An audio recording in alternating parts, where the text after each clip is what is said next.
Excellence agriculture अकॅडमीच्या YouTube चॅनलला आपल्या सर्वांचं सहर्ष स्वागत आहे.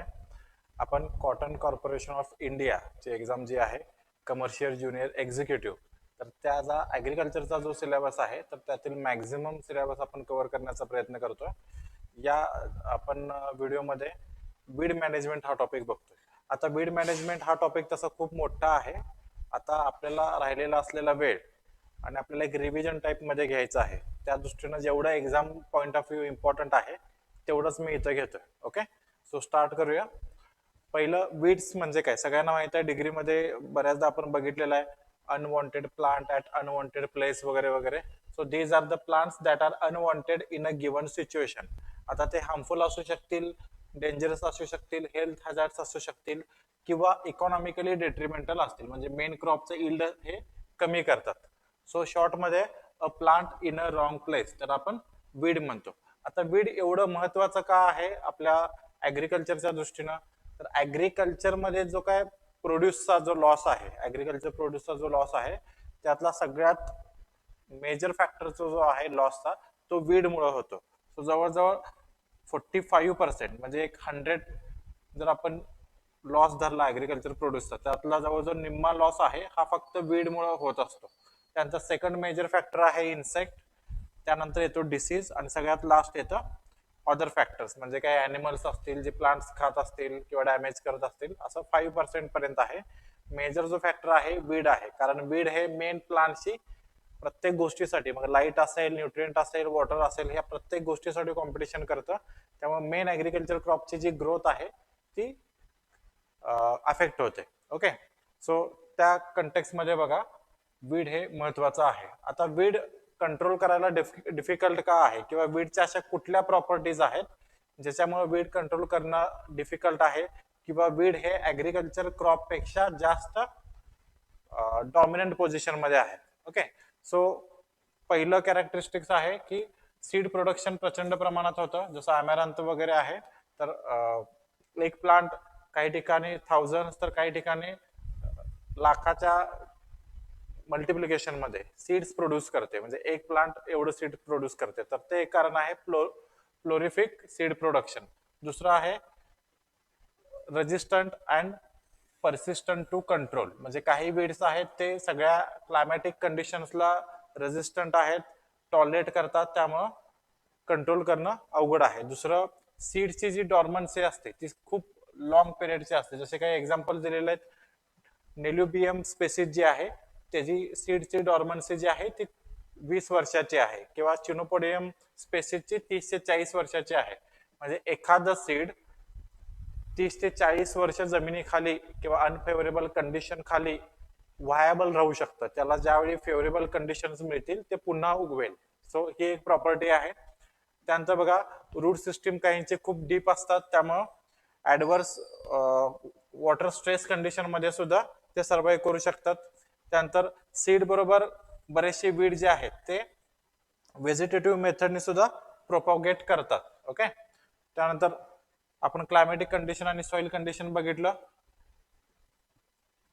बरेचसे सीड्स जे आहेत ते त्या क्रॉपच्या सीड सारखे दिसतात, जसं मस्टर्ड आणि आर्गॅमॉन चे सीड्स आहेत. आर्गॅमॉन हे वीड आहे, तर ह्या दोन्हीचे सीड सेमच दिसतात, त्याला आपण मिमिक्री सीड पण म्हणतो, वीड पण म्हणतो. ओके, त्यानंतर सीडची जी साईज आहे ती खूप छोटी असते, त्यामुळे इझिली डिस्पर्सल होतं, एका ठिकाणाहून दुसऱ्या ठिकाणी इझिली विंडच्या साहाय्याने असेल, वॉटरच्या साहाय्याने असेल किंवा अॅनिमलच्या साहाय्याने असेल, हे कॅरी केलं जातं. ओके, काही सीड्सना स्पेशल अपेंडेजेस असतात, काही स्ट्रक्चर्स असतात ज्याच्यामुळं ते अॅनिमलच्या बॉडीला किंवा अॅनिमलच्या हेअरला क्लिंग करू शकतात, असं अडकून राहू शकतात, त्यामुळे सुद्धा त्यांचं डिसेमिनेशन फास्ट होतं. ओके, तर हे काही रिझन्स आहेत ज्याच्यामुळे आपण वीड कंट्रोल करणं डिफिकल्ट आहे. आता वीडचं जर क्लासिफिकेशन बघितलं तर क्लासिफिकेशन खूप मोठं आहे. आपण एक्झाम पॉइंट ऑफ व्ह्यू जेवढं महत्वाचं आहे तेवढंच घेऊ. पहिलं कॅटेगरायझेशन आहे बेस्ड ऑन स्पेसिफिसिटी. ओके, तर पहिलं पॉइझनस वीड, म्हणजे हे वीड पॉइझनस आहे, ह्युमन्सने कंझ्युम केलं किंवा अॅनिमल्सने कंझ्युम केलं तर त्यांना टॉक्झिसिटी होऊ शकते, हायर कॉन्सन्ट्रेशन मध्ये डेथ पण होऊ शकते. ओके, तसे मग वीड्सचं नावं विचारले जाऊ शकतात, तर दतुरा स्पेसिस आहे, ही प्राईम वीड आहे, लक्षात घ्या. इथं इमेज जी दिसते ती दत्तुरा स्पेसिसची दिसते. तर अॅनिमल्स आणि ह्युमन्सना ह्याच्यामध्ये फॅस्टिओस आहे, स्ट्रॅमोनियम आहे, मेटल आहे, वेगवेगळ्या स्पेसीज आहेत. दतुरा स्पेसीज एवढं जरी लक्षात ठेवलं तर हे पॉइझनस वीड मध्ये येतं. दुसरं अक्वॅटिक वीड आहे किंवा याच्यामध्ये काहीच्या बेरीज बघितल्या विद्याने या सोमनिफेरा, तर याचे बेरीज हे पॉइझनस असतात. ओके. अक्वॅटिक वीड मध्ये बघा सबमर्जन्स वीड आणि इमर्स्ड वीड दोन प्रकार आहेत. सबमर्स्ड म्हणजे पूर्णपणे पाण्याखाली आहेत, जसं युट्रिक्युलॅरिया स्पेसीज आहे. ओके. इमर्ज्ड म्हणजे स्टॅग्नंट वॉटर मधून वर आलेले आहे, त्याला आपण नेल्युबियन स्पेसीज म्हणतो. ओके. किंवा ज्युसिया स्पेसीस. तर हे फक्त नावं लक्षात ठेवा, ही 3 नावं आपल्या दृष्टीने महत्वाची. जर तुम्हाला याच्यावरती प्रश्न विचारला तर इझिली तुम्ही ऑप्शन आयडेंटिफाय करू शकता. नेक्स्ट जाऊ आपण पॅरासाइटिक वीड. आता हे अगदी तुम्ही डिग्री पासूनही बघताय की खूप वेळा विचारलेलं आहे आणि इथून पुढे पण विचारलं जाऊ शकेल. पॅरासाइटचा अर्थ माहित आहे, जो दुसऱ्यांवरती अन्न पाण्यासाठी डिपेंडंट आहे, सर्व्हायव्हलसाठी डिपेंडंट आहे. तर काही टोटली डिपेंडंट असतात, त्यांच्यामध्ये फोटोसिंथेटिक ऍक्टिव्हिटी नसते, त्याला आपण टोटल पॅरासाइट म्हणतो. आणि काही फक्त वॉटर आणि वॉटरसाठी किंवा न्यूट्रिएंटसाठी डिपेंडंट असतात, ते फोटोसिंथेसिस करू शकतात, तर त्यांना आपण पार्शियल पॅरासाइट्स म्हणतोय. लक्षात येतंय. आता टोटल रूट्स पॅरासाइटचं काय एक्झाम्पल आहे, तर ओरोबांची, त्याला आपण ब्रूम रेप म्हणतो. इथं तुम्ही टोबॅकोचं प्लांट बघत असाल, त्याच्या रूट्स भोवती हे येतं, याला आपण ओरोबांची म्हणतो. हे रिअल फोटो तुम्ही बघू शकता. That is total root parasite. Photosynthesis नाही करत, लिव्स किंवा ग्रीन कलर नाही आहे त्याला. लक्षात येतो. त्यानंतर पुढचं बघू आपण पार्शियल रूट पॅरासाइट. स्ट्रायगा सगळ्यांना माहित आहे, ज्याला आपण विच वीड म्हणतो. शुगर कॅनू किंवा स्वर्गमोर्ती असते अशा पद्धतीने. That is partial root parasite. हे पाठच करा, खूप इम्पॉर्टंट आहे, येऊ शकतं. पुढे जाऊ आपण टोटल स्टेम पॅरासाइट. स्टेम वरती असतं. आता स्टेम वरती टोटल मध्ये कुठलं एक्झाम्पल आहे, तर कस्कुटा, त्याला आपण डॉडर म्हणतो. ओके. लुसर्न आणि ओनियन वरती येतं, इथं तुम्ही हे एक्झाम्पल बघू शकता. त्यानंतर पार्शियल स्टेम पॅरासाइट आहे लोरॅन्थस, त्याला मराठीत आपण बांडगुळ म्हणतो. दॅट इज ऑन मँगो आणि काही दुसऱ्या मोठ्या ट्रीज वरती आढळून येतं. Okay. That is partial stem parasites. पानं आहे त्याला, फोटोसिंथेसिस हे करतं, फक्त न्यूट्रिएंटसाठी आणि वॉटरसाठी हे डिपेंडंट आहे. ओके. हे मात्र कस्कुटा मात्र टोटल स्टेम पॅरासाइट्स आहेत, फोटोसिंथेसिस करत नाही. आता क्रॉप असोसिएटेड वीड. काही वीड्स आहेत ते ठराविक प्लांट इकोसिस्टीम मध्येच आढळतात. जसं काही वीड्सना ठराविक प्लांटच मायक्रोक्लायमॅटिक एन्व्हायरमेंट लागतं. जसं उदाहरण आहे चिकोरियम इंटिबस, त्याला आपण चिक्री वीड म्हणतो. लुसर्न आणि बर्सिम मध्ये सापडतं. ओके. त्यानंतर मिमिक्री वीड, जसं ओरायजा सटावा, पॅडी सारखंच दिसणार दुसरं वीड असेल, ज्याला आपण ओरायजा सटावा व्हरायटी फॅटिवा म्हणतो, वाईल्ड राईस म्हणतो. That is mimicry. मिमिक्री म्हणजे काय, आपण एकाची कॉपी करतो. तसं मेन क्रॉप हा आणि वीड हे आपण इझिली डिस्टिंग्विश करू शकत नाही, त्याच्यासारखेच दिसतात, त्याला आपण मिमिक्री वीड म्हणतो. वाईल्ड ओट आहे अव्हॅना फॅटिवा. त्यानंतर कॅनरी ग्रास आहे, वेगवेगळ्या सिरियल्स मध्ये असतं. फॅलरिस मायनर. ओके. इनिशियल स्टेज मध्ये आपण हे दोन्ही डिस्टिंग्विश करू शकत नाही, त्याला आपण मिमिक्री वीड म्हणतो. एक्झाम्पल तुम्हाला माहित असावेत. पुढं काही क्रॉप सीड्स मध्ये कॉन्टॅमिनेशन होतं, याच्यामध्ये दोन्हीचे सीड्स हे सेमच दिसतात. दोन्ही वीड आणि मेन क्रॉप हे दोन्ही मॅच्युरिटीला पण एकाच वेळी येतात, सीडिंग पण एकाच वेळी होतं. हार्वेस्टिंग साहजिकच आपण मेन क्रॉप हार्वेस्ट करताना हे पण हार्वेस्ट ऍक्सिडेंटली हार्वेस्ट होणार आहे आणि ते दोन्ही सीड्स एकच दिसणार आहेत. तर हे कॉन्टॅमिनेशनचं उदाहरण आहे कन्व्होलसी आर्वेन्सिस. ओके. ज्याला आपण हिरणकुरी म्हणतो, वीट मध्ये हे आढळून येतं. त्यानंतर चिकोरियम बर्सिम मध्ये आपण आता बघितलं. ओके. तर हे 3 एक्झाम्पल लक्षात ठेवा. हेच उदाहरण पुन्हा दिलं आहे. पॅडीमध्ये आहे वाईल्ड राईस, त्याला रेड राईस म्हणतो आपण. त्यानंतर वीट मध्ये हिरणकुरी, कन्व्होलस आर्वेन्सिस, त्यानंतर कॅनरी, त्यानंतर वाईल्ड ओट, त्यांना सगळ्यांना मिमिक्री वीड म्हणतोय आपण. रेपसीड आणि मस्टर्ड मध्ये बघा मेक्सिकन पॉपी किंवा सत्यानाशी, त्याला मराठीत म्हणतो आपण आर्गेमॉन मेक्सिकाना. अशा पद्धतीनं तुम्ही झाड बघितलेलं, वीड बघितलेलं असेल, काटेरी असतं, येलो इश फ्लावर असतं. लहान मुलं तोंडाने ते पिपाने वाजवल्यासारखं करतात बघा. ओके. त्यानंतर लुसर्न आहे मेडिकागा सटायवा, तर डॉडर आहे त्याच्यावरती वीड. बर्सिमला आपण चिकरी बघितलं. ओके. पुन्हा रिपीट याच्यासाठी केलं की तुम्हाला ते पाठवावं. पुढे जाऊ. Critical period of weed competition. आता critical period of weed competition काय आहे? आपण ज्यावेळी सोईंग करतो किंवा प्लांटिंग करतो तर इनिशियल फेज मध्ये त्या प्लांटची ग्रोथ होत असते आणि त्याच वेळी वीड पण वाढत असतं. आता वीड हे जनरली वाईल्ड एन्व्हायरमेंट मध्ये मेन क्रॉप पेक्षा डॉमिनंट पोझिशन मध्ये असतं. त्याची वाढ खूप फास्ट होते. मग समजा प्लांटची ग्रोथ अजून होणार आहे आणि वीडची वाढ जास्त झाली तर लाईटसाठी, न्यूट्रिएंटसाठी आणि वॉटरसाठी कॉम्पिटिशन राहणार आहे. मॅक्झिमम हे रिसोर्सेस आहे वीड ऍब्सॉर्ब करणार आहे, त्याच्यामुळं मेन क्रॉपच्या इल्ड वरती परिणाम होणार आहे. सो मेन क्रॉप जोपर्यंत एस्टॅब्लिश होत नाही, काही दिवस त्याची पूर्ण ग्रोथ होत नाही, तोपर्यंत आपल्याला वीड कंट्रोल करावं लागतं. ओके. मग किती दिवसांपर्यंत कंट्रोल करायचं हे प्रत्येक क्रॉपचं वेगवेगळं आहे. प्रत्येक क्रॉपची ग्रोथ हॅबिट वेगळी आहे, स्पीड वेगळा आहे, तर ते आपण कॅल्क्युलेट करतोय.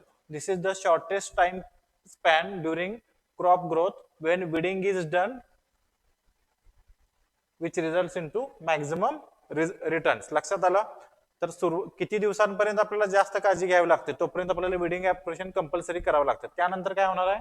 त्यानंतर ते क्रॉप आहे ते त्या फील्डमध्ये एस्टॅब्लिश झालेलं असतं, पूर्ण वाढ झालेली असते आणि that is ready to compete with weed. तोपर्यंत आपल्याला वीड कंट्रोल करावं लागतं. सो इथं time of weeding is as important as weeding itself. Okay. एकदा लॉस झाला, तुम्ही सुरुवातीला विडिंग केलेलं नाही, नंतर काही दिवसांनी तुम्ही विडिंग करायला लागला तर ऑलरेडी लॉस पण झालेला असतो कॉम्पिटिशनमुळे. So time is weeding also important.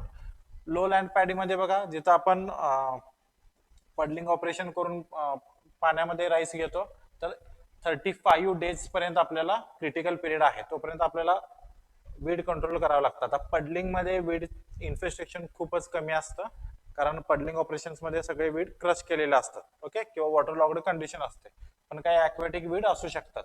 अपलँड rice मध्ये तेच बघा 60 दिवसापर्यंत आपल्याला ही काळजी घ्यावी लागते. तो फरक आहे, कारण लो लँड मध्ये वीड कंट्रोल आपोआपच होतं. सॉर्गम मध्ये 30 दिवसांपर्यंत आहे. फिंगर मिलेट काय इम्पॉर्टंट नाही एक्झामच्या दृष्टीनं, फक्त मेजर क्रॉप्स वरतीच प्रश्न विचारलेले आहेत. पर्ली मिलेट पण इम्पॉर्टंट नाही, मेज इम्पॉर्टंट आहे 30 दिवस. Cotton 35, sugar cane 90. Sugar cane specific आहे. शुगर केन आणि अपलँड राईस 60 आणि 90 हे लक्षात ठेवा, बाकी 30 डेजच्या आसपासच आहे. लक्षात आलं कॉन्सेप्ट? पुढे जाऊया. ओके. पुढचा टॉपिक जो आहे प्रिन्सिपल्स ऑफ वीड कंट्रोल. आता वीड कंट्रोल करताना कुठले कुठले प्रिन्सिपल्स अप्लाय होतात? पहिला आहे प्रिव्हेंटिव्ह वीड कंट्रोल. आता प्रिव्हेंटिव्ह मध्ये काय, म्हणजे तुमच्या फील्डमध्ये वीडला एंट्रीज द्यायची नाही. लक्षात येतं? त्यामध्ये वेगवेगळे मेजर्स आहेत. जसं पहिला आहे क्वारंटाईन. क्वारंटाईन तुम्ही बघितलं असाल, एअरपोर्टला किंवा सी पोर्टला क्वारंटाईन ऑपरेशन्स असतात. ऍग्रिकल्चर प्रोड्यूस एक्सपोर्ट करायचं असेल किंवा इम्पोर्ट करायचं असेल तर त्याच्यामध्ये काही वीड सीड्स नाहीत किंवा त्याच्यावरती कुठले रोग नाही, इन्सेक्ट नाही, हे आधी चेक केलं जातं. त्याला आपण क्वारंटाईन रेग्युलेशन म्हटलं जातं. तशाच पद्धतीनं तुमच्या फील्डमध्ये क्वारंटाईन रेग्युलेशन करू शकता. ओके. म्हणजे फील्डमध्ये आपण अशा फॉरेन वीड सीड्सना आपण एंट्रीज देणार नाही आहोत, त्याला आपण क्वारंटाईन म्हणतोय. ओके. हे कशा पद्धतीने करू शकतो? आपण जे मशिनरी वापरणार आहोत एक क्लीन मशिनरी वापरायच्या. दुसऱ्या वीडच्या इन्फेस्टेशन असणाऱ्या फील्डमध्ये जर तुम्ही काही कल्टिवेशन टिलेज ऑपरेशन्स केले असतील तर तसंच आपण तेच इम्प्लिमेंट घेऊन आपल्या शेतात केलं तर त्या इम्प्लिमेंट बरोबर आलेली माती असेल, मातीमध्ये वीड सीड्स असतील, प्लांट पार्ट्स असतील, हे सगळं आपल्या शेतामध्ये येईल, इन्फेस्टेशन वाढेल. सो क्लीन मशीन्स वापरणे. त्यावर सीड मधून सुद्धा कॉन्टॅमिनेशन होतं. आताच आपण बघितलं मिमिक्री सीड आहे. ओके. जे दोन्हीचे क्रॉप आणि वीडचे सीड सेमच दिसतात. असं कॉन्टॅमिनेशन अवॉइड करण्यासाठी चांगल्या क्वालिटीचे आपण सीड्स वापरणे आवश्यक आहे. त्यामुळे सर्टिफाईड सीड्स तर असतील तर अशी शक्यता खूप कमी होते. सो सर्टिफाईड सीड्स वापरणे हे सगळं प्रिव्हेंटिव्ह मेजर्स आहेत. म्हणजे वीडचं इन्फेस्टेशन किंवा एंट्री तुमच्या शेतामध्ये होणारच नाही. जर वीडचे एंट्रीच नाही झाले तर पुढचा प्रश्नच मिळतो. लक्षात येते? पुढे आहे इरॅडिकेशन. आता ऑलरेडी एंट्री झालेली आहे, तर इरॅडिकेशनचा अर्थ आहे समूळ नष्ट करणं, पूर्णपणे आपण फील्डमधून नाहीसे करणार आहोत. That is ideal weed control method. पण असं कधीच होत नाही की तुमच्या फील्डमध्ये आता वीड इन्फेस्टेशन झालेलं आहे आणि तुम्ही ते पूर्णपणे इरॅडिकेट करून टाकलं. कारण त्यासाठी जे मेजर्स आहेत एकतर ते खूप महागडे आहेत आणि सगळं करून जमिनीखाली 1-2 मीटरवरती एखादं सीड वीडचं सीड जर असेल, ओके, तर काही वर्षांनी त्याला फेवरेबल क्लायमेट मिळालं, वरच्या लेअरमध्ये आलं, त्याला मॉइश्चर वगैरे मिळालं तर अगेन जर्मिनेट होणार आहे. त्यामुळे इरॅडिकेट करणं ही आयडियल संकल्पना आहे. हे आपण कुठं करू शकतो? जिथे एन्क्लोजड स्ट्रक्चर आहे, जसं ग्रीन हाऊसचं आहे, ज्याच्यामध्ये माती आपण स्टरिलाइज करू शकतो. पण ओपन फील्डमध्ये इरॅडिकेशन शक्य नाही किंवा तो खर्च परवडणार नाही, इकॉनॉमिकली नॉट व्हायबल. तिसरं मेथड आहे वीड कंट्रोल. आता वीड कंट्रोलचं काय ऑब्जेक्टिव्ह आहे? वीडचं पॉप्युलेशन आहे ते कट डाऊन करणं, कमी करणं. मग त्यासाठी वेगवेगळ्या फिजिकल केमिकल मेथड्स वापरणं. वीड कंट्रोलमध्ये डिरेक्टली आपण वीडचं पॉप्युलेशन कमी करतोय, म्हणजेच कंट्रोल करतोय. त्याच्या अगेन्स्ट वीड मॅनेजमेंट म्हणजे काय? थोडी होलिस्टिक संकल्पना आहे वीड मॅनेजमेंट म्हणजे. कंट्रोल म्हणजे सिम्पली हे करणं, ह्याच्यामध्ये सिस्टमॅटिक अप्रोच आहे. ओके, त्याच्यामध्ये आपण वेगवेगळे मेथड्स वापरणार आहोत आणि अशी सिच्युएशन आणणार आहोत की जिथं क्रॉप प्लांट्स आहे ते वीडच्या कम्पॅरिझन मध्ये ऍडव्हान्टेजेस पोझिशन मध्ये असेल. ओके, जसं आपण काही बायो कंट्रोल मेजर्स वापरू शकतो, काही कल्चरल प्रॅक्टिसेस वापरू शकतो, ज्याच्यामुळं वीडला अनफेवरेबल कंडिशन होईल. Okay, that is more scientific. Weed control म्हणजे काय? सिम्पली आपण केमिकल फवारला किंवा काही फिजिकल मेथड्स घेतले, फक्त पॉप्युलेशन चेक केलं, म्हणजे पुन्हा ते काही दिवसांनी पुन्हा त्याचा आउटब्रेक होऊ शकतो. पण वीड मॅनेजमेंट ही जास्त काय म्हणतो आपण त्याला, होलिस्टिक संकल्पना आहे. लक्षात येत आहे? तर हे 4 प्रिन्सिपल्स आहेत. ओके, आता याच्यातलं मेकॅनिकल वीड कंट्रोल मेथड बघा. सिम्पली आपण हँड डिगिंग करतो, हाताने वीड्स आहेत ते उपटून काढतो, किंवा होईंग करणार आहे, काही टिलेज ऑपरेशन्स आहेत, आपण सिकलच्या साह्यानं हे जसं आहे तसं आपण कापू शकतो. मोवर जसं लॉन मध्ये आपण मोविंग करतो तसं आपण हे करू शकतो. डिरेक्टली बर्न करू शकतो, बर्न करायचे पण मशीन्स आहेत. आपण फ्लडिंग करून किल करू शकतो, मल्चिंग करू शकतो. हे सगळं मेकॅनिकल मेजर्स आहेत. आता मेकॅनिकल जे मेजर्स आहेत वीड कंट्रोलचे, जसं आपण हाताने आपण वीड्स काढून फेकणार आहोत, तर ही सगळ्यात ओल्डेस्ट मेथड आहे. ज्यावेळी मशिनरी किंवा काही इनोव्हेशन झालेले नव्हते, मानव अगदी प्रिमिटिव्ह ऍग्रिकल्चर करायचा, त्यावेळी त्याला लक्षात आलं होतं की वीड्समुळे बाबा ह्याची ग्रोथ थांबते, तर सिम्पली हँड पुलिंग पण तो करत होता. So that is oldest and most effective and economical method. लक्षात येत आहे? आता याचे मेरिट्स काय आहेत बघा. लार्ज एरियावरती आपण इझिली हे करू शकतो शॉर्ट टाइम मध्ये. जिथं डीप रुटेड वीड्स आहेत ते आपण इफेक्टिव्हली कंट्रोल करू शकतो, आपण मुळासकट काढू शकतो. त्यांचं एन्व्हायरमेंटल साठी सेफ आहे, कुठल्याही पद्धतीचं केमिकल्स आपण फवारत नाही आहे. ओके, आणि याला काही विशेष असं कुठलं स्किल लागत नाही. आता डिमेरिट्स काय आहेत, डिसएडव्हान्टेजेस काय आहेत? एक तर लेबर खूप जास्त लागतं. या दरम्यान जर आपण काळजी नाही घेतली, डिस्टन्स व्यवस्थित नसेल किंवा आपण मशीन्स व्यवस्थित नाही वापरलं तर क्रॉपला पण डॅमेज होऊ शकतं. ओके, त्यानंतर याला काही आयडियल ऑप्टिमम कंडिशन्स लागतात. आता हे आयडियल ऑप्टिमम कंडिशन्स म्हणजे काय सांगा? जसं तुम्ही एखाद्या टिलेज ऑपरेशन्स करत असाल, जसं प्लॉविंग आहे, तर तुम्ही कुठल्याही मॉइश्चर कंडिशनला करू शकत नाही. 25 ते 50% अवेलेबल मॉइश्चर असेल, म्हणजे फील्ड कॅपॅसिटीच्या आसपास असेल तरच प्लॉविंग केलेलं चांगलं असतं. ड्राय सॉइल असेल तर तुम्हाला पॉवर जास्त लागेल, बरोबर, आणि मोठे क्लॉट्स तयार होतील. जर समजा एकदम स्टिकी सॉइल असतील, मॉइश्चर कंटेंट जास्त असेल, तर मशीनला सगळं माती चिटकून बसेल. ओके, सो टिलेज ऑपरेशन व्यवस्थित होणार नाही किंवा कॉम्प्रेशन जास्त होईल. सो ह्या गोष्टींसाठी आयडियल कंडिशन लागते, मॉइश्चर वगैरे. लक्षात आलं मेकॅनिकल वीड कंट्रोल. पुढचं आपण हे घेऊ, कल्चरल वीड कंट्रोल. याच्यामध्ये काही हे आहेत, जसं आपण व्हरायटी सिलेक्ट अशी करायची की ज्याचं ग्रोथ आहे ते खूप जास्त वेगरस असेल, ते सुरुवातीपासूनच वीडची कॉम्पिटिशन करेल. ओके, त्यानंतर आपण टाइम ऑफ सोईंग पुढं मागं करून आपण वीडचं कॉम्पिटिशन आहे ते बदलू शकतो. त्यानंतर प्लांट पॉप्युलेशन जर ऑप्टिमम असेल, ओके, तर वीडचं कॉम्पिटिशन पण कमी असणार आहे. लक्षात येतं का? तुम्ही अगदी थिन टाईप मध्ये प्लांटेशन केलं, म्हणजे रिकमेंडेड प्लांट पॉप्युलेशन पेक्षा कमी असेल, तर मोकळ्या जागा भरपूर आहेत इन बिटवीन, जिथं वीड इन्फेस्टेशन होऊ शकतं. Okay, so optimum plant population. जास्त क्राउडिंग पण तुम्ही करणं अपेक्षित नाही, नाहीतर विदिन 2 क्रॉप मध्येच कॉम्पिटिशन होईल. ओके. त्यानंतर क्रॉपिंग सिस्टीम, ज्याच्यामध्ये क्रॉप रोटेशन आहे. एक क्रॉप झाल्यानंतर पुन्हा तेच क्रॉप तुम्ही लावत असाल तर जसं आपण आता बघितलं की क्रॉप असोसिएटेड वीड्स असतात, बरोबर.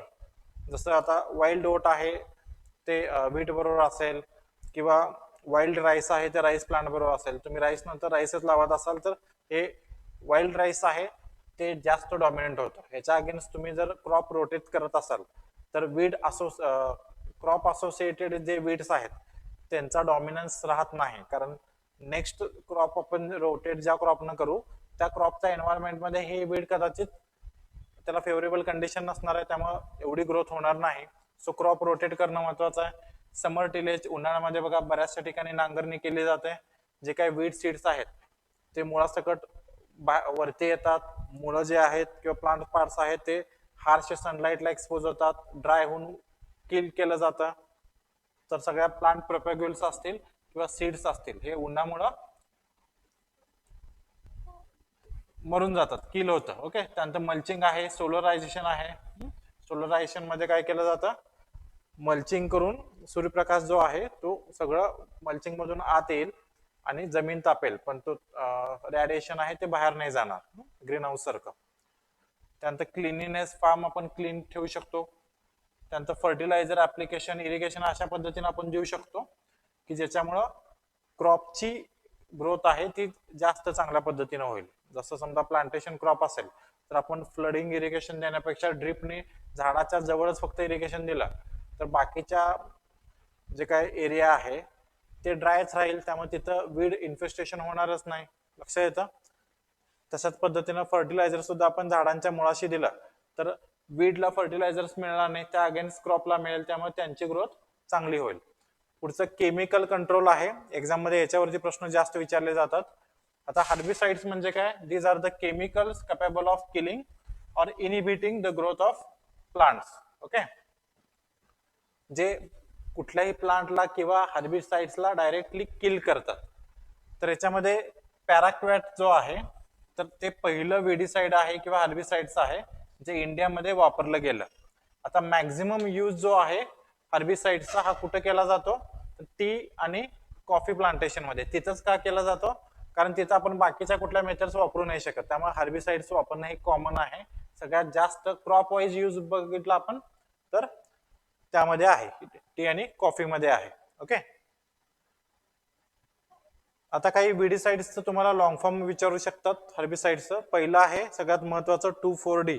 2,4-D जे आहे जर तुम्ही लो कॉन्सन्ट्रेशनला वापरलं तर याला आपण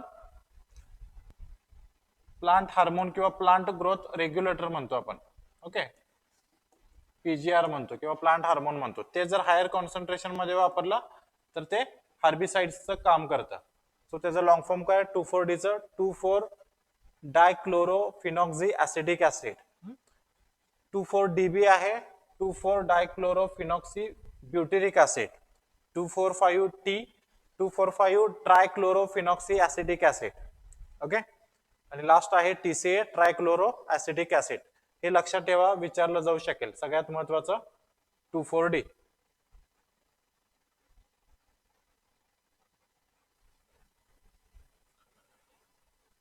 त्यानंतर क्लासिफिकेशन मध्ये बघा याच्यावरती प्रश्न विचारले गेलेत. हर्बिसाइडचं क्लासिफिकेशन पहिलं आहे on the basis of chemical structure.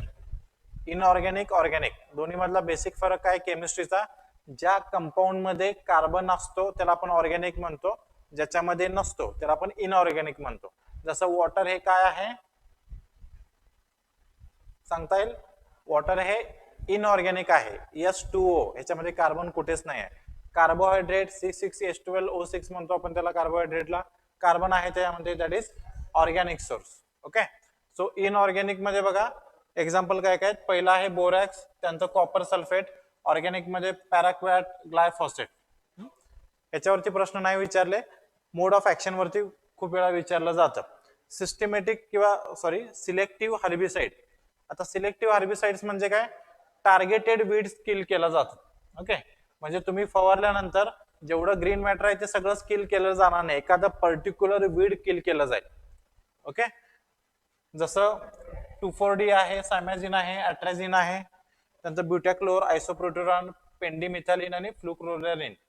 Okay, ही नावं लक्षात ठेवा. नॉन सिलेक्टिव्ह लक्षात ठेवलं तर त्याच्याबरोबर उलटा आहे. नॉन सिलेक्टिव्ह तुम्ही जर लक्षात ठेवलं तर त्याच्याबरोबर उलटा आहे. नॉन सिलेक्टिव्ह मध्ये काय काय येतं? डायक्वॅट, पॅराक्वॅट आणि ग्लायफोसेट.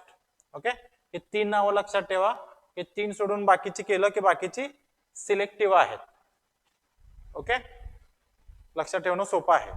नॉन सिलेक्टिव्ह मध्ये काय? डायक्वॅट, पॅराक्वॅट किंवा ग्लायफोसेट तुम्ही जर कुठल्याही व्हेजिटेशन वरती मारलं, मग ते क्रॉप असेल किंवा वीड असेल, जिथं जिथं ग्रीन प्लांट आहे ते सगळे किल केले जातील. त्यामुळं नॉन सिलेक्टिव्ह हार्बिसाइड्स मारताना आपण काळजी घेतली पाहिजे की आपण फक्त वीड वरतीच फवारलं पाहिजे. चुकून जरी प्लांट वरती गेलं तरी प्लांटला सुद्धा हानी पोहोचणार आहे. ओके, थर्ड कॅटेगरी आहे बेस्ड ऑन मोबिलिटी. आता मोबिलिटी मध्ये काय बघा, सिस्टमॅटिक हार्बिसाइड्स मध्ये it moves within the seed through झायलम and phloem. Okay, आता सिस्टमॅटिकचा अर्थ काय? तुम्ही प्लांट पार्ट्सच्या कुठल्याही पार्ट्सला जर आपण सिस्टमॅटिक हार्बिसाइड एक्सपोज केलं, ओके, तर समजा पानावरची तुम्ही सिस्टमॅटिक हार्बिसाइड फवारला असेल तर पानांवाटे अख्ख्या प्लांटच्या बॉडीमध्ये रूट्स पासून शूट्स पर्यंत सगळीकडे हे पसरतं झायलम आणि फ्लोएम मधून. अशा पसरणाऱ्या हार्बिसाइडला आपण काय म्हणतोय? Systematic herbicide. So weed control साठी सिस्टमॅटिक हार्बिसाइड जास्त इम्पॉर्टंट, कारण पूर्णपणे प्लांट किल होणार आहे. Okay, so most systematic herbicides are selective at recommended dose. तुम्ही तेवढ्या डोसनेच वापरलं तर दॅट इज सिलेक्टिव्ह आहे, जास्त वापरलं तर मग नॉन सिलेक्टिव्ह होऊन जाईल. सो अट्राझिन, सायमॅझिन आणि प्रोपॅनिल किंवा 2,4-D हे सगळे सिस्टमॅटिक या कॅटेगरीमध्ये येतात. लक्षात येतं? तुम्ही रूटला एक्सपोज करा किंवा लिव्हजला एक्सपोज करा किंवा फ्रूटला एक्सपोज करा, कुठे एक्सपोज केलं तरी पूर्ण हे जे केमिकल आहे प्लांटच्या बॉडीमध्ये भिनतं. ओके, ट्रान्सलोकेट होतं. त्यामुळे ह्यालाच आपण ट्रान्सलोकेट हार्बिसाइड पण म्हणतो. ओके, त्यानंतर कॉन्टॅक्ट हार्बिसाइडचं उदाहरण बघा, म्हणजे काय? व्हेजिटेशनचा जो पार्ट एक्सपोज होईल हार्बिसाइडला तोच पार्ट किल होणार आहे. फॉर एक्झाम्पल, समजा लीफला तुम्ही जर कॉन्टॅक्ट हार्बिसाइड फवारला तर फक्त पानं जळून जातील वीडची. तुम्ही म्हणाल पानं जळून गेली तर मग वीड कंट्रोल झालंच की नाही? वीडच्या खाली अंडरग्राउंड पोर्शन जो असतो ज्याच्यामध्ये बऱ्याचशा वीड्स मध्ये फूड स्टोरेज करून ठेवलेलं असतं, जसं सेजेस मध्ये वगैरे आहे, आपण पुढे बघतोय. ओके, किंवा तुम्ही सायनोलॉन डॅक्टिलॉन, आपण त्याला काय म्हणतो मराठीत नाव आठवत नाही, तुम्ही उपसल्यानंतर बघा खाली गाठ असते, तर दॅट इज फूड स्टोरेज. तुम्ही फक्त पानं किल कराल पण काही दिवसांनी खाली फूड स्टोरेज मधून पुन्हा लिव्हज येतील आणि त्याचा फोटोसिंथेसिस चालू राहील. त्यामुळे पूर्णपणे किलिंग होत नाही. एक्झाम्पल काय आहेत? पॅराक्वॅट आणि डायक्वॅट. लक्षात आलं?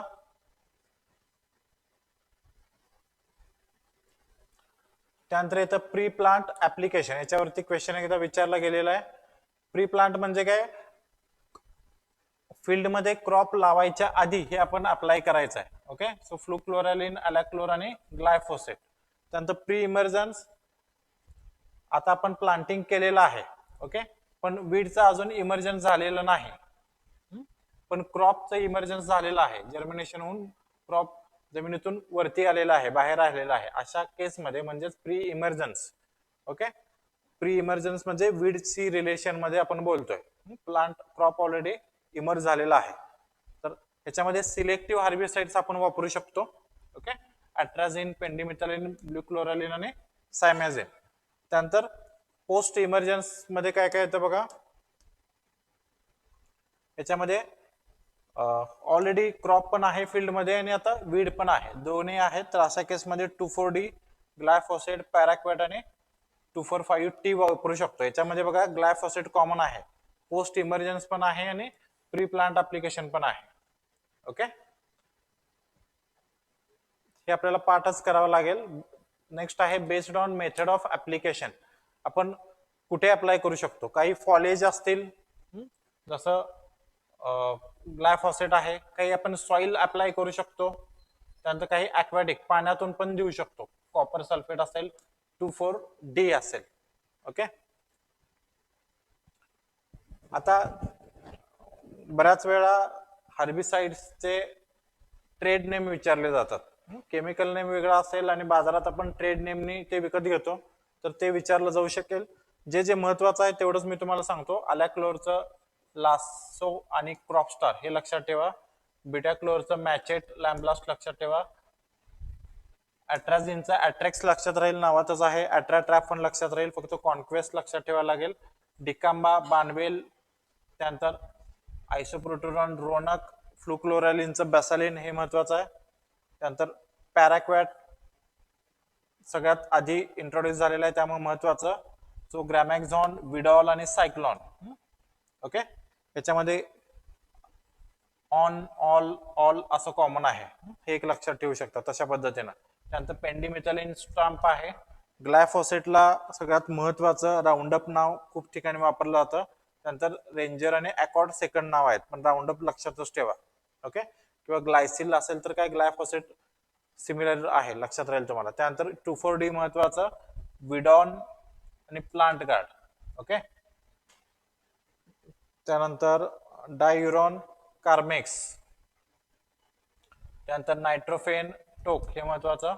त्यानंतर मेट्रिब्युझिन, सेनकॉर किंवा ऑक्सी फ्लोराफेन. ओके. त्यानंतर प्रोपॅनिल महत्वाचा आहे, स्टाम्प M34 आणि सल्फोसल्फ्युरॉन, लीडर.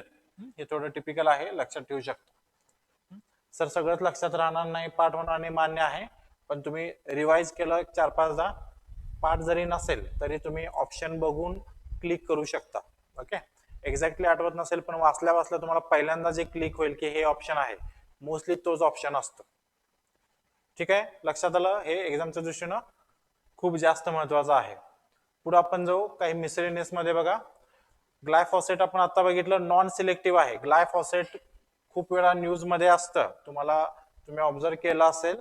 ग्लायफॉसेट वरती अमेरिकेमध्ये बरेचसे केसेस आहेत. त्यातल्या काही केसेसमध्ये कोर्टांनी ज्यांनी केस टाकलेले आहे त्यांना कॅन्सर वगैरे झालं तर तो क्लेम मान्य करून त्या कंपन्यांना कॉम्पेन्सेशन द्यायला लावलेलं आहे. ओके. अजून हे सायंटिफिकली प्रूव्हन नाही झालेलं की ह्याच्यामुळेच हे होतं, पण असे कोर्ट केसेस USA मध्ये झालेले आहेत. त्यामुळे बऱ्याचदा न्यूज मध्ये असतं. दॅट इज नॉन सिलेक्टिव्ह, म्हणजे कुठल्याही प्लांट पार्ट वरती पडलं तर ते प्लांट किल होणार आहे, irrespective of whether it is weed or it is crop. Okay. त्यानंतर ट्रान्सलोकेटेड आहे म्हणजे सिस्टमॅटिक आहे. त्यानंतर सल्फ्युरॉन हे सिस्टमॅटिक फॉलिएज अप्लाइड हर्बिसाइड आहे. फ्लुक्लोरॅलिन व्होलाटाईल नेचर आहे, त्यामुळे प्री प्लांट इमर्जन्सला आपण वापरतो. त्यानंतर रेसिड्युअल टाइम जो आहे 2,4-D चा तो कमी आहे. ओके. एकदा फवारल्यानंतर 2,4-D तो एन्व्हायरमेंट मध्ये ऍक्टिव्ह 3 ते 4 आठवडेच राहतो. जेवढा एन्व्हायरमेंट मध्ये ऍक्टिव्ह जास्त दिवस राहील तेवढं त्या एन्व्हायरमेंटला हार्मफुल आहे. तो बेनिफिशियल प्लांट असेल, इन्सेक्ट असतील किंवा ॲनिमल्स असतील त्याच्या बॉडीमध्ये जाईल, त्यांना हार्म करेल. सो जेवढं कमी रेसिड्युअल टाइम असेल तेवढं चांगलं.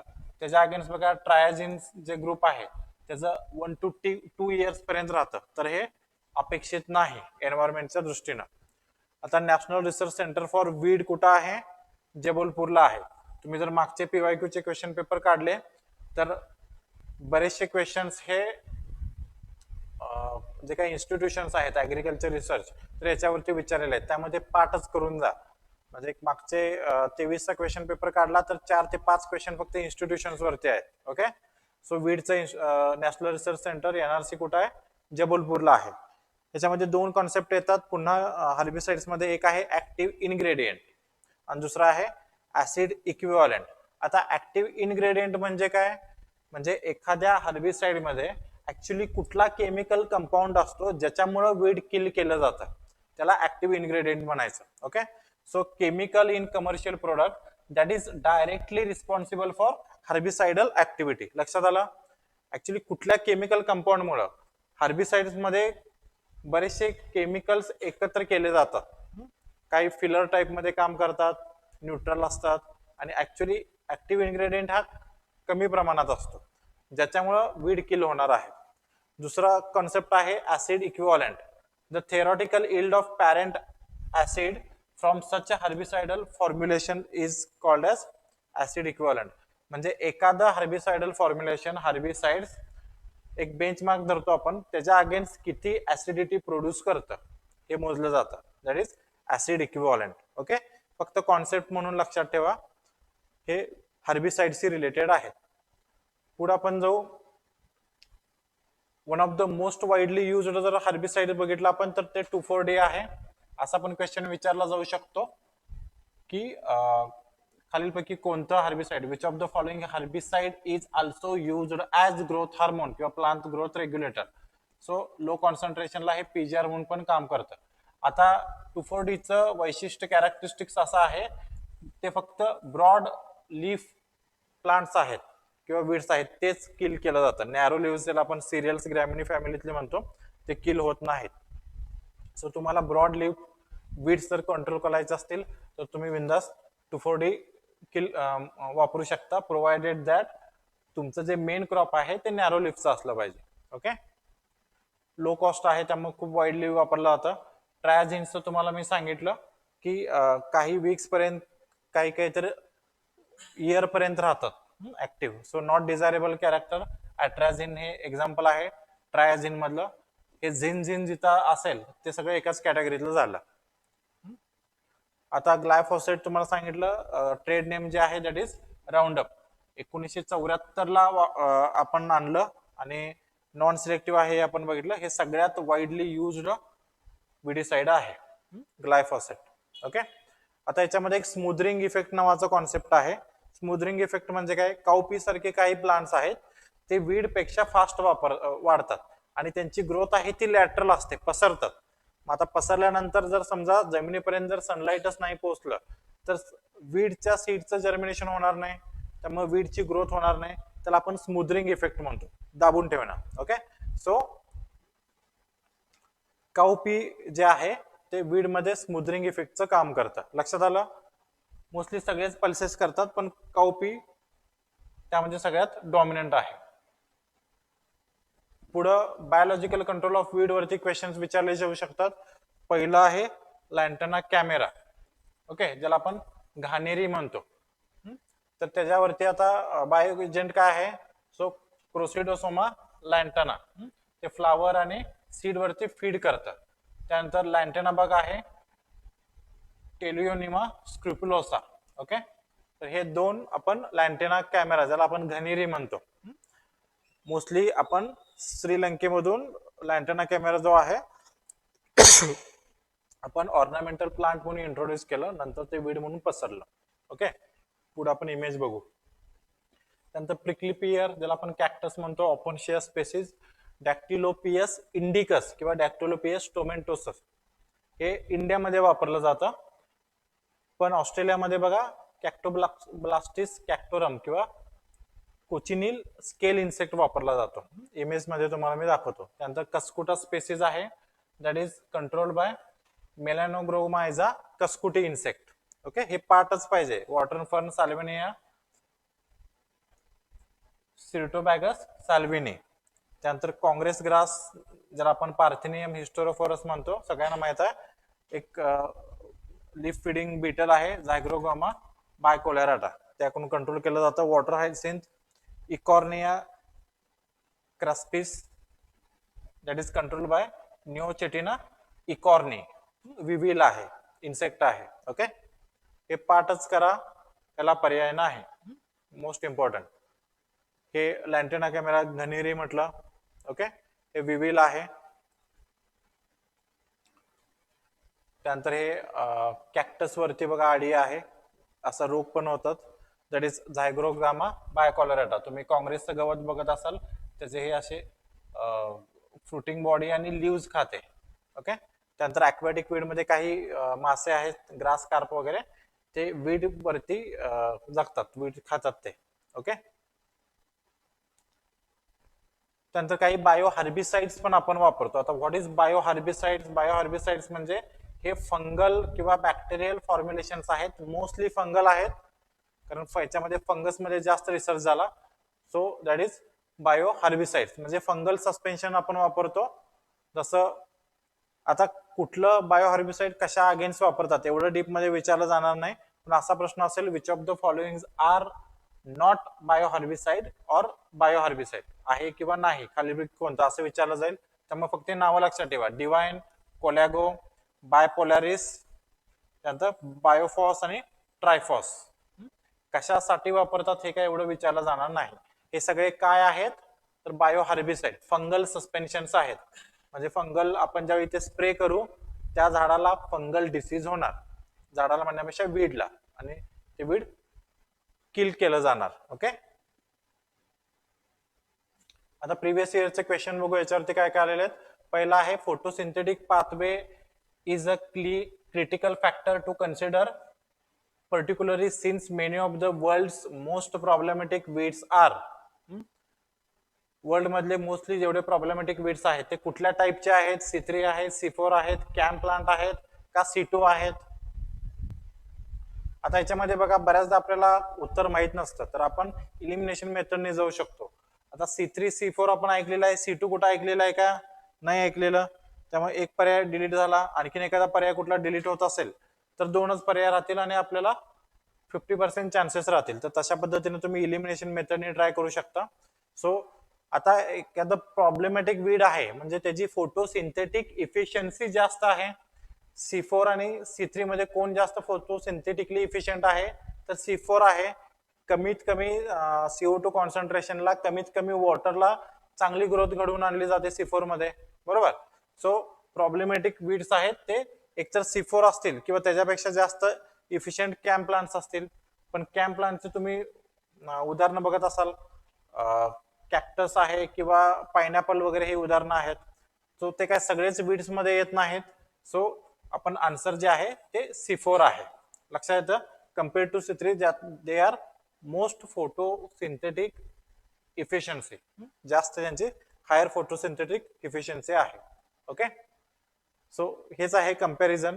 आता हे काय फिजिओलॉजिक आपल्याला पार्ट नाही कॉटनला, त्यामुळे पहिला प्रोडक्ट काय असतो, एन्झाईम काय असतो हे आपल्याशी गरजेचं नाही. मोस्ट ऑफ द प्लांट्स आहेत ते C3 आहेत.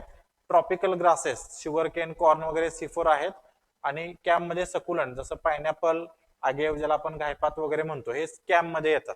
ओके, सगळ्यात जास्त वॉटर कॉन्झर्वेशन याच्यात होतं, ड्राय एरियामध्ये, ऍडव्हर्स क्लायमॅटिक कंडिशन मध्ये असतात. त्यानंतर हे येतं आणि सगळ्यात म्हणजे फेवरेबल कंडिशन मध्ये आहे ते C3 प्लांट असतात. ओके, पुढचा प्रश्न आहे, Lantana camara is not among the some of the important weeds of, म्हणजे खालीलपैकी कोणत्या प्रकारच्या फील्डमध्ये लॅन्टेना कॅमेरा आढळणार नाही. मी तुम्हाला मगाशी सांगितलं, लॅन्टेना कॅमेरा जो आहे that is introduced from Sri Lanka for ornamental purpose. तुम्ही त्याची फुलं वगैरे बघू शकता. ते शोचं झाड म्हणून आणलं गेलं, पण ते इतकं फास्ट पसरलं गेलं. ओके, सो हे कुठल्याही क्रॉप मध्ये आढळत नाही. तुम्ही बऱ्याचदा बघितलं असाल तर रस्त्याच्या कडेला, आपल्या घराच्या बाजूला वगैरे हे उगून येतं. डायरेक्टली शेतात खूप कमी आढळतं हे. ओके, सो क्रॉप्ड एरियामध्ये हे आढळून येत नाही. बाकी range land, pasture land, non cropped एरियामध्ये आपल्याला आढळून येतं. सो इथं विचारलेलं आहे not, so cropped area answer येईल. लक्षात आलं काय हे मी सांगतोय. पुढे आहे, biennial weeds complete their life cycle in dash dash years. आता सिंपल क्वेश्चन आहे, बायएनियल म्हणजे 2 वर्ष, 2 वर्षामध्ये लाईफ सायकल कंप्लीट होणार आहे. ओके, सो असे सिंपल क्वेश्चन्स पण विचारले गेलेले आहेत. पुढे जो आपण, in Himachal Pradesh for weed control in maize and rice crop dash dash is the popular mechanical method among the farmers. आता असे काही क्वेश्चन्स येतील ऍज अ महाराष्ट्रीयन, आपल्याला आपल्या सिलेबसला डिग्रीला झालेलं नसेल किंवा आपण जे रेफरन्सेस वापरतो हे काही कुठली फेमस मेथड वगैरे नाही आहे, पण पेपर काढणारा कदाचित नॉर्थ इंडियातला असेल, हिमाचल मधला असेल, त्यांनी काहीतरी अवघड काढूया, स्पेसिफिक त्या लोकेशनचं काढूया म्हणून टाकलेलं आहे. सो अशा क्वेश्चनचं आन्सर जे आहे त्या स्टेट मधलं सोडलं किंवा आजूबाजूच्या स्टेट मधलं सोडलं तर कुणाला येणार नाही. सो हे काही खूप ह्याच्यामुळे मेरिट कमी जास्त होणार आहे अशातला प्रकार नाही. जर तुम्हाला सगळेच ऑप्शन्स तुम्हाला नवीनच वाटत असतील, इलिमिनेट करता येत नसतील, तर असे क्वेश्चन बिंदा स्किप करा.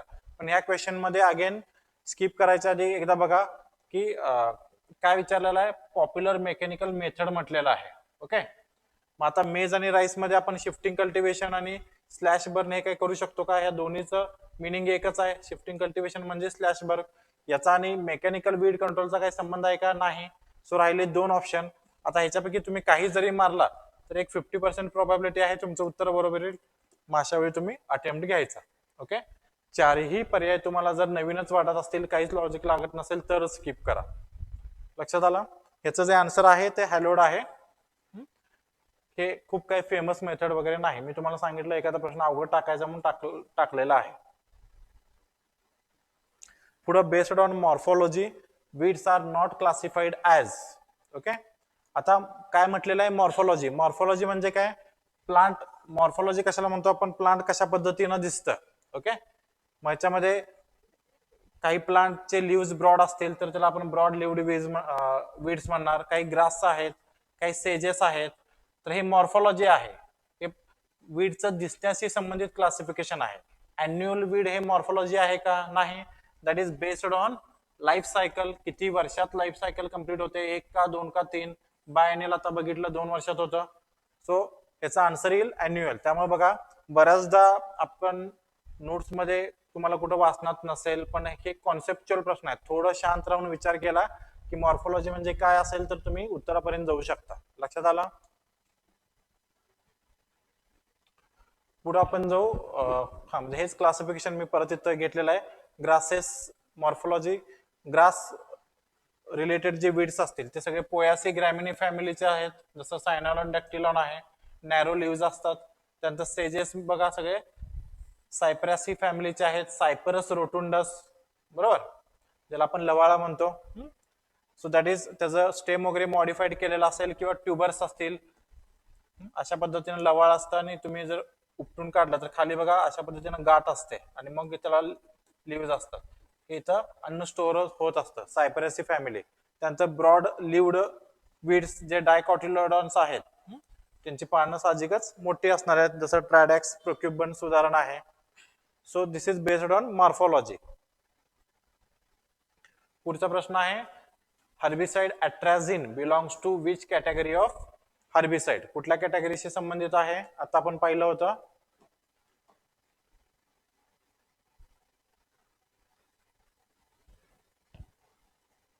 That is pre emergence herbicide. Okay, हे तुम्हाला पाठच करावा लागेल. पुढे जाऊ आपण. The oldest method of controlling weed is. याच्यातली सगळ्यात ओल्डेस्ट मेथड कुठली आहे? आता मानवाला ज्यावेळी कळालं की वीड क्रॉप प्लांटचे यील्ड कमी करतात, त्याकडे कुठलंही इन्स्ट्रुमेंट नाही, अशा वेळी काय करेल तो? सिम्पली हँडनी विडिंग करेल, हाताने उपटून काढेल वीड्स वगैरे, बरोबर. त्यानंतर मग डिगिंग वगैरे आलं किंवा सिकलिंग आलं इन्स्ट्रुमेंट मिळाल्यानंतर, बरोबर, किंवा टेलेज तर सगळ्यात नंतर आलं. सो ओल्डेस्ट मेथड असेल hand weeding. Next question, weeding is the best method done during the vegetative growth of seeds. Okay, before flowering and seed formation, after flowering and seed formation, during flowering and seed formation, before and after flowering and seed formation. काय उत्तर येईल? इथं पण common sense वापरायचा. आपण weeding समजा flowering नंतर किंवा सीड फॉर्मेशन नंतर करत असो, आपण फ्लॉवरिंग झालेलं आहे, सीड्स पण लागले त्या वीडला आणि तुम्ही कट करताय, तर ते सीड्स आहेत ते शेतात पडतील, बरोबर. पुन्हा पुढच्या सीझनला किंवा त्यावेळी त्याला ज्यावेळी फेवरेबल कंडिशन्स मिळतील त्यावेळी ते पुन्हा उगवून येईल. सो आयडियल कंडिशन मध्ये तुम्ही कधी वीड आहे ते किल केलं पाहिजे? Before flowering and before seed setting. So याच्यात ऑप्शन जो आहे तो पहिला बरोबर आहे. लक्षात आलं का? नंतर करून काय उपयोग नाही ना. एकदा सीड्स तुमच्या शेतात पडलं तर ते पुन्हा पुढच्या वर्षी इन्फेस्टेशन 100% होणार आहे. Which of the following hormones is used as a herbicide? Okay, already आपण बघितलं, मी तुम्हाला सांगितलं होतं 2,4-D आहे. हे लोअर कॉन्सन्ट्रेशनला हर्बिसाइड आहे, हायर कॉन्सन्ट्रेशनला it acts as a lower कॉन्सन्ट्रेशनला हार्मोन म्हणून वापरलं जातं, प्लांट ग्रोथ रेग्युलेटर, आणि हायर कॉन्सन्ट्रेशनला हर्बिसाइड म्हणून वापरलं जातं. ऍब्सिसिक ऍसिड बघितलंय, ग्रोथ रिटार्डंट म्हणून वापरलं जातं. ठीक आहे, तर इथपर्यंत एवढेच क्वेश्चन्स विचारलेले आहेत वीड्स वरती. एकदा पीवायक्यू बघा, किंवा हे सगळे पीवायक्यू मी इथं वीड वरती जेवढे जेवढे विचारले 2020 ला आणि 2023 ला ते सगळे घेतलेत. एवढंच महत्वाचं आहे, एवढं जरी टॉपिक केला तर याच्यातलंच रिपीट व्हायची शक्यता जास्त आहे. तुमच्याकडे आता वेळ कमी असेल, अभ्यास झालेला नसेल, तर एवढं करून जाऊ शकता. ओके, याच्यातलं जेवढं काय तुम्हाला नोट्स काढायचे असतील तुम्ही पॉज करून काढून घ्या आणि तेवढंच रिवाइज केलं तरी सफिशियंट आहे. ठीक आहे, तुम्हाला जर ह्याची खरोखर हेल्प होत असेल तर व्हिडिओला लाईक करा, त्यानंतर कमेंटमध्ये लिहा तुम्हाला आणखीन काय याच्यामध्ये अपेक्षित असेल. Okay, thank you.